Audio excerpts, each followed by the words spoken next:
Hello, my friends. Today we're in Grayson County, Virginia, and we're going to tour the 1908 courthouse. I'm excited for you to come inside and see what all it has to offer. There's a really cool feature up in the attic, and you can follow us up there to see what it is. So let's go inside. I'm Daniel Shew, the Old House Agent. I'm a real estate agent, and I specialize in old and historic homes in Southwest Virginia and Northeast Tennessee. I've dedicated my career to preserving these places while helping others discover the joy of owning a piece of our region's past. On this channel, you'll find restoration journeys, history, and honest insight into what it truly takes to bring old houses back to life. And I'm grateful to have you along for the adventure.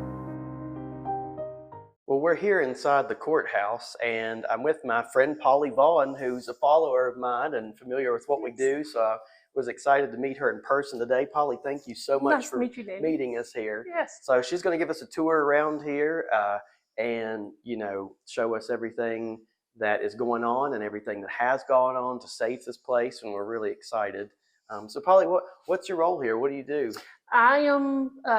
I work for the Grayson County Historical Society. I am the office manager and a researcher. Wonderful.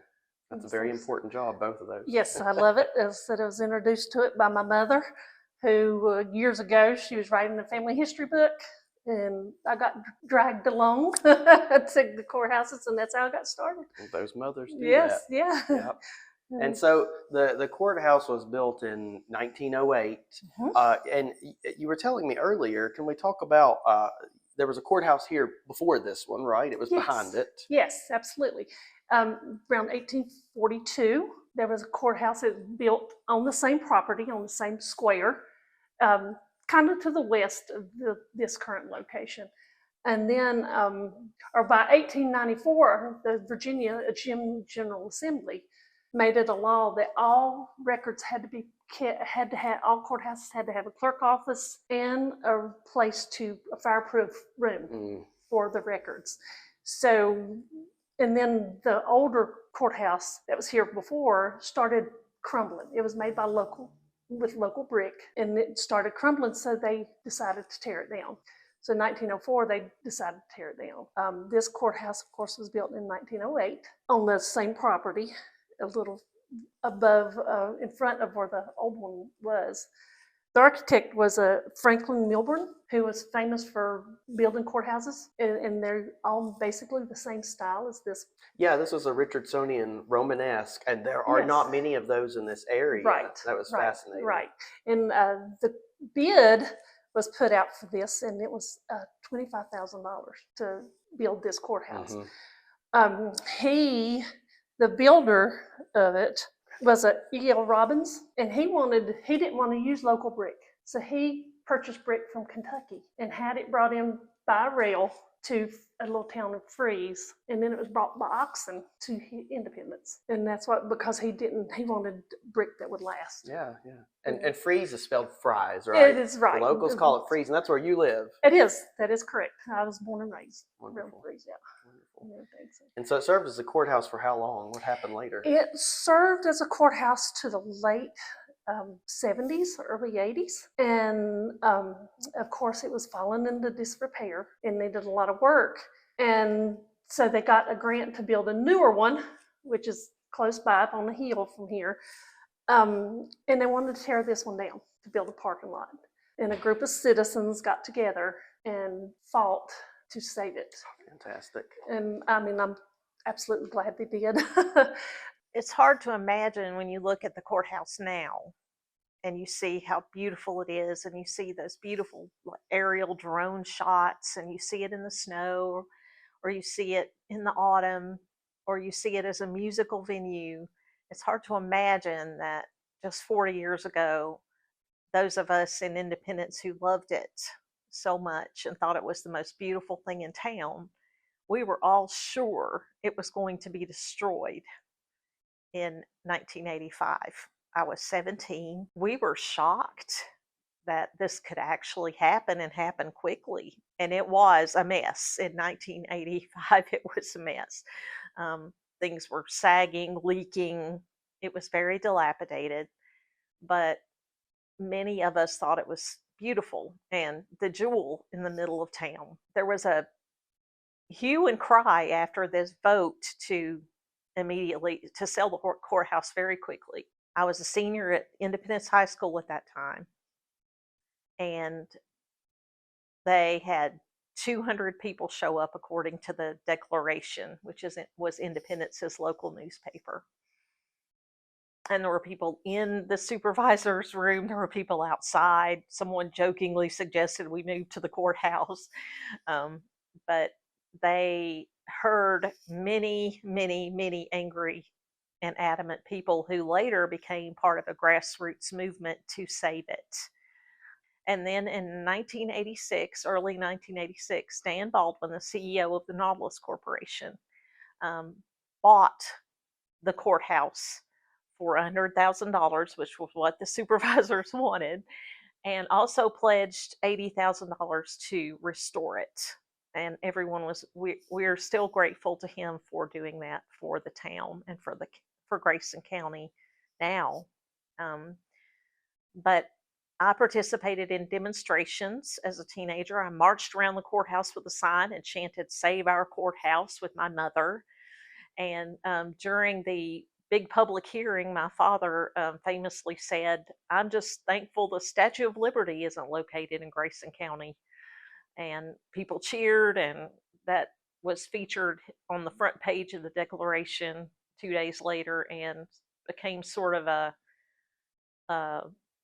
defining moment that we were acknowledging that there was not any value, and that we would not have that wonderful place where people can come and enjoy music and the arts and gather together and they have performances. They have plays. I believe the Highland Camerata sings in the courthouse.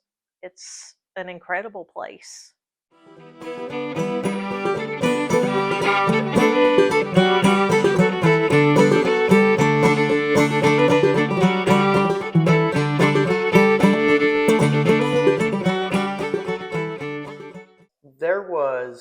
We have photos where there was a bell tower once on the left side of the building. Yes. And why was that removed? Do we know anything about that? They did have a bell tower, and it was going to have a clock on it. It was going to be on the west side. They tore it off because it wasn't symmetrical to the rest of the building. So that's what, to make it more symmetrical, they tore it off. They left it off or tore it off. And we're going to go up in the attic later and look at that bell. All right. It's very interesting. So, yeah, where would you like to go? Yeah. And of course, in here, this is also a museum now. It's called the Crossroads Museum. Of course, it's at the crossroads of 21 and 58. So we have a lot of museum pieces, museum information here. This is the information about the courthouse and how it was saved. And of course, it's got pictures of what it looked like before, the renovations. What's this? Oh, this is the first courthouse. That is the very first courthouse that was on the west side on this block. Neat. This is actually like the third courthouse that was in Grayson County. Grayson County was formed in 1793. William and Rosamond Bourne, when they came here in 1764, he was very instrumental in forming Grayson County. At the time we were part of Wythe County. He, actually petitioned and was trying to get Grayson separate from Wythe County, and he ran for the House of Delegates or as a representative and lost because of that reason. Oh, wow. In Wythe County. But he continued to fight, and he was friends with William Grayson, who Grayson County is named for. And they were friends, and William Grayson was instrumental in William Bourne to get Grayson as a separate county in 1793. That's a long time ago. It was a long time ago. So because we didn't have courthouse, the very first court was held in William Bourne's barn, which was located close to Freeze. The next courthouse was a log cabin that was built in what is called at the time Greenville, which later became known as Old Town. Then a group of men donated 100 acres to start this town here in Greenville. And they built a newer courthouse, and William Bourne, because he was clerk of court, carried the paperwork with him in his saddlebags and he wanted a place that he could house it, so he built a clerk of court's office also. And both of them are still standing in Old Town. That's fantastic. And everything. So yeah, when you're living this close to Tennessee, you automatically think of Greenville, Tennessee. And so Right. I had not heard that. I was like, Greenville? yeah, yeah. And so that's what he was instrumental in that.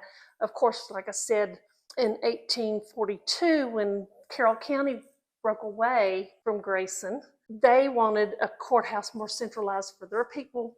People here wanted one more centralized here. So that's how Independence was formed, and then they built the courthouses here. Okay. And everything. So, and of course, on court day here, it was a major event. So people would come, and stay. There was motels close by, and people would come and spend like days here, just for court and everything. So it's like a major event. Yeah. And everything here. Yeah, So stuff like that was a public spectacle then. Yes, it was. Did they ever do hangings on the property or stuff There like were some hangings on this Wow. property. Yep. that? I was going to say, I wouldn't have been surprised. Yeah, yeah, there was. And we actually got information in the Historical Society of the last hanging that was done here. And like I said, here, of course, you can see local artists have donated photos or pictures.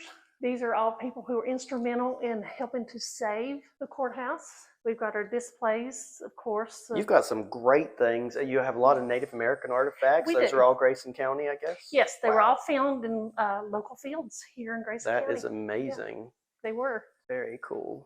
And of course, on this side, we've got information of a plane crash that happened in the Providence area of Grayson County. That's pieces of the plane. Wow. Here's a brick from one of the first banks in Grayson County. And then some fossils. Yeah, fossils. Very cool. We're not far from Saltville. Got a lot of fossils around here. Exactly, yeah. That's everything. And so this front hallway had two staircases, and one actually went down to the basement and up to the second floor, and this one over here goes all the way to the attic where the bell tower was. That is right. They are beautiful, and they're cast iron. Mm-hmm. Wow. And you all have just done a major restoration work over We here. have done a major restoration here. This started in the summer, or back almost a year ago. We've had windows replaced, the flooring replaced, and everything. I mean, it's looking great. We're thrilled. We were thrilled. It was a humanities grant. Oh, that's wonderful. So. It smells good in here. If you like to paint. Right. And of course, when you come in this area, you'll start seeing more of the displays that we have that have histories of Grayson County. This is also where the tourism office is located. So if you're coming to Grayson County and you want information on things to see or things to do, this is the place to come also. That's a great central location for everything. It is a very good location, with it being on, like I said, not the crossroads of 58 and 21. Yeah. Whenever I see, an effort like this to consolidate things, I really like that. We really work together. Yeah. A lot of times in promoting both organizations here. I work with the tourism. They do in September, they do an art and ag tour. And in that, they go to it's local artisans, and they sit up at farms or different venues. Wow. And we, as a historical society, do a bus tour. We have two bus tours, one for the west end of Grayson and one for the eastern end of Grayson. And we tell the history of that area that we're on and stuff. So. Wow. And you do events here also. We've been to the 4th of July event. Yes. I said, what a better place to spend in That's 4th right. of July than Independence, right? All of our collection here was donated. Yeah, this is very interesting. Great hallway full of great things. Absolutely, and you have a beautiful spinning wheel collection. Are all of those local pieces? I believe they are. Yes, I think they were all donated. Most of the things that we take in we try to make sure that they're local. Yeah. And stuff. And I mean, when people call to want to donate, we always ask, is there a connection to Grayson County? Because that's what we like to see.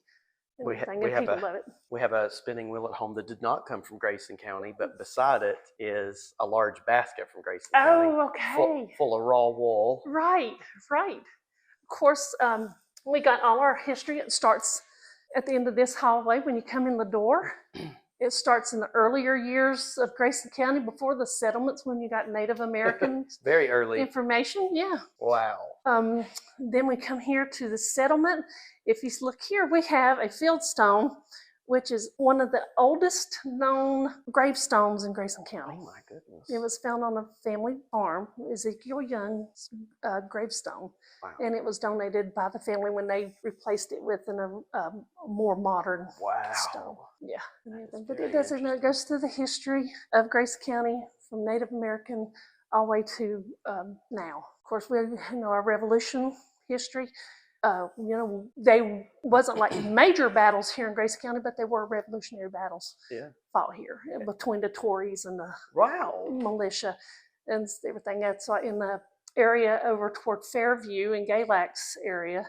There was what they called the Glades, and now it's a natural preserve and stuff. And there was Tories meeting there.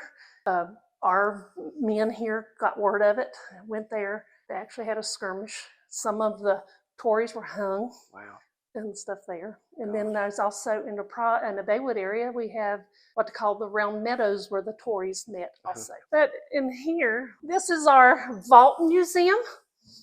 And if you wonder why it's called the Vault Museum, if you look, this was the vault. This is the place where they kept their records for the clerk of court office. If you notice, it has tin roof, tin ceiling, and metal shades. Wow. And that is in case it catches on fire. This corner piece here, we believe, is a Grayson County piece. It was donated to us as the Stephen Phipps Bourne cabinet. Wow. And they was the one who owned it. That's a fancy piece. It's beautiful. I love it. Of course, this is set up to show like what it was like in a home here in Grayson County. Yeah, I love it. Looks great. And stuff. So, of course, we have our Grayson County coverlets that were donated to us. They were made by a Gamble lady. I love coverlets. We got a pretty good collection. Unfortunately, because of the piano, this is a player piano that was donated to us. It does still work. Behind it is the Eleanor Roosevelt dress. And Eleanor Roosevelt came and visited here at Mount Rogers during the Mount Rogers Music Festival when they had it going on. Mm-hmm. And of course, a lady here wrote a letter. We have letters in our office asking for the dress that she wore to the festival. Well, of course, she wrote back and said, "I'm sorry, but I do not just give those away. I wear them more than once." And so later she wrote back again saying, "Would you please donate the dress?" And she's like, "No, I'll wear it more than once. I like to keep my dress." Well, finally they wrote, "This is not the dress that she wore, but it is an Eleanor Roosevelt dress." Oh, well. She finally conceded and gave a dress to us, to the lady. And they donated. The family donated it to us. Yeah, whether or not it was from here, that's a cool piece. Right. So it is Eleanor Roosevelt dress. Of course, you can look. These ceilings in here, when it was, these are 12 foot, or I'm trying to think. They're at least 12. Yeah, 12 foot or more. Original tins, as far as I know, in here. Yeah, they are amazing that you still have all of them. Amazing. Yeah, that's one thing. It's just like, to see that a lot of this is still original. The woodwork is in it, is still original. A lot of the windows that are still in here are original and everything also. So that's one thing I've noticed after coming to Grayson County for the past almost 20 years is that things over here don't really change in a good way. You don't see this, blast of mid-century architecture taking over where old buildings were. You don't see a lot of vinyl siding. Everything just stays the same, and I really respect that. Yes, because that's you're looking, a lot of the farms in our area or in Grayson County are what they call century farms. Yeah. So they have been in families for over 100 years. I know with my husband's, with the land that we're on, it's been in his family for over 150 years, and we're still on it. Amazing. And everything. And that's what I said. To me, it's very important to preserve that. Yeah. And I know a lot of people's like, it's just land, but to me, it's not. It's part of our heritage. It's part of the heritage of Grayson County. Yeah, I agree. And stuff. So, yeah. Well, I applaud you all. Yeah. Of course, like I was talking about, all our records. This place here. We have different. This is when the railroads came in. There was 3 places in Grayson that it came into. It was White Top, Troutdale, and Freeze. You know, in White Top and Troutdale, it was for lumber. We had the lumber company there. Okay. And stuff, so it was very, brought in the trains and everything. These are World War I, World War II information. This gentleman here, these letters were, a gentleman contacted us. He had purchased these letters at a flea market. Wow. And contacted us. He had put them up in his closet and contacted us a few years back. And he had them, and he wanted to know if we were interested in buying them. And he just wanted his money back into shipping to sell them, send them to us. So we took them, or we purchased them. It's a gentleman by the name of Warwick Anders. This is World War I. And in the letters, it talks about seeing the flying machines, because he didn't even know what they were called. Wow. You know, he did not even realize what they were called. Unfortunately, the unit that he was on, he was in the Marne over in France. And the day that his unit came off the line, he was killed in action. Oh, gosh. And then the next day, the war ended. Oh, my goodness. So he was that close to coming back home. Yeah. Wow. But we love those. I love these letters. I love receiving letters. And the train, I did not know the train came through here. Now, it didn't come in that Independence. It was in Freeze, right? It did come to Freeze Okay. because of the cotton mill. Gotcha. Of course, the Freeze mill was built in 1900. And so they had to have ways of bringing the cotton into the cotton mill. Gotcha. And everything. So, yeah, I that's did not know that at Yeah. all. So we're headed back in toward your area here. Yes. And of course, this is our historical society. We have a lot of visitors come in, and we've got information on Grayson County. We have family binders in that section that includes the families, the pioneer settlers in Grayson County. And then all of them is written by family members who donate their information that they have. neat. So it's really neat. That's something. If you want to see a picture of the gentleman here. Yeah, one thing I'm starting to understand in preservation is family stories play such a big role. There's been a separation for so long between storytelling and preservation from an architectural standpoint, and those two things have to collide. So Absolutely. I love hearing that you have, family members donating these stories to carry it on. Sometimes that answers a lot of questions about a building. Absolutely. Yeah, you got lots of great books, lots of information. Absolutely, yeah. And you're holding one that is am. a good thing for people that are interested in learning more about the building. They can purchase that here. Yes, correct? absolutely. Yeah, this is for sale here in the courthouse, in the Historical Society, and the treasurer's office or treasury or the gift office where the tourism is located. Fantastic. And we've also got books on Grayson County history, and we've got what they call Grayson Memories of Grayson. And those are actually family photos and stuff. So if you have a family member that came from Grayson County and you're not sure what they look like, they may be in those books. And I'm one of these. I love old photos, and I love being able to see what these ancestors look like that were here. Definitely. Well, that's really neat. So do you want to go up? You want to show us the Yeah, I can courthouse? show you upstairs. The courtroom. Absolutely, love to show you upstairs. This is so beautiful. So this does not exist on the other side. This is the staircase that goes up to the attic. This is absolutely beautiful. Yes, I love it. I like it better than the cast iron. It's just to think about how they had to bend. Now this is oak. Just the doors, I guess, are pine. So, Right. So they extended that on up into this area. Lovely. Yeah. While we were upstairs, we had the chance to climb into the attic, and it felt like stepping into another time. For those of us who love historic architecture and the work of caring for these old buildings, attics and basements are never just spaces. They're where the stories hide. This one did not disappoint. The beams were massive and steady, and you can still see traces of the original courtroom ceiling peeking through the framing. It's like the past left its signature behind. Then we found something most people do not even realize is still here. The original bell from the clock tower. And yes, I gave it a ring.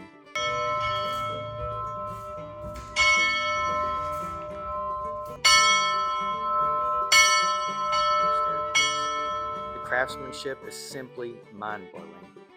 Every detail reminds you that this building was meant to last and matter. This, of course, is the old courtroom. Now, see what's interesting is even in courthouses, similar to old houses, the wood changes from oak to pine when you come upstairs. Oh, yes.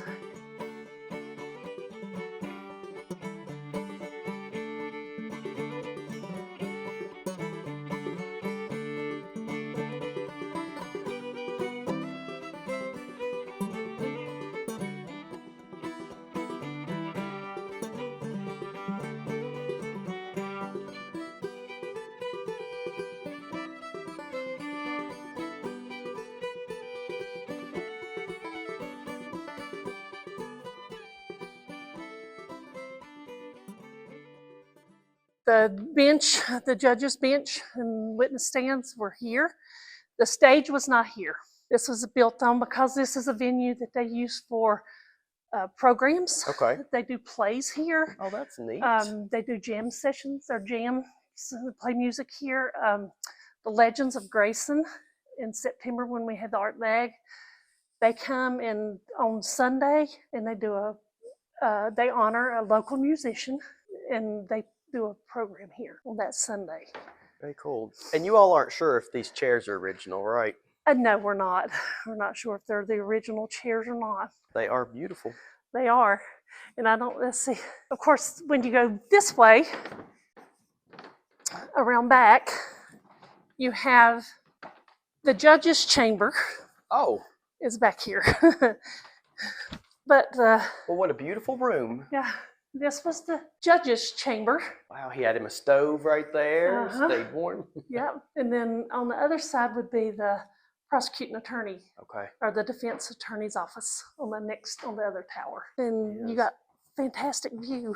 Well, Polly, thank you so much for meeting with us today. And it was a joy seeing you in person. Yes, it's nice to meet you. I'm yeah. glad you came by to visit with us. We'll see you on the 4th of July. Absolutely, come on by. I'm usually here. As we wrap up our visit to the 1908 courthouse here in Independence, Virginia, I keep thinking how easily a building like this could have been lost. All across our region, historic courthouses have disappeared through neglect, fire, or demolition. Once they're gone, a piece of our community's story goes with them. This courthouse has stood for well over a century. It has seen moments of justice, disagreement, celebration, and everyday civic life. Generations have walked these halls. Some came here on their best days, some on their hardest, but all left a footprint in its history. What makes this place special is not only the architecture or the materials, but the people who chose to care. Preservation does not happen by accident. It takes citizens who speak up, donors who give, craftspeople who repair, and leaders who value heritage. Every safe building represents countless hours of effort that most folks never see. I want to take a moment to thank the people who work to protect and restore this courthouse. Dan Baldwin, Gary Rudy, and all the folks who fought to keep this building standing. Their work ensures that future generations can stand where we're standing and feel connected to those who came before them. If you believe these places matter, share their stories. Support local preservation and never underestimate the difference one committed person can make. Thank you so much for watching. If you love old houses as much as I do, then I invite you to follow along on all my platforms. You can subscribe to my YouTube channel, you can follow along on Facebook for daily posts, and for a deep dive into history and real estate, you can subscribe to my newsletter. At theoldhouseagent.com, you're going to find valuable resources, regional history about Southwest Virginia and Northeast Tennessee, plus all my current listings. All these likes, shares, and subscriptions to these videos help keep the stories of these places alive. I'm Daniel Shew, the Old House Agent, and I'll see you on the next video.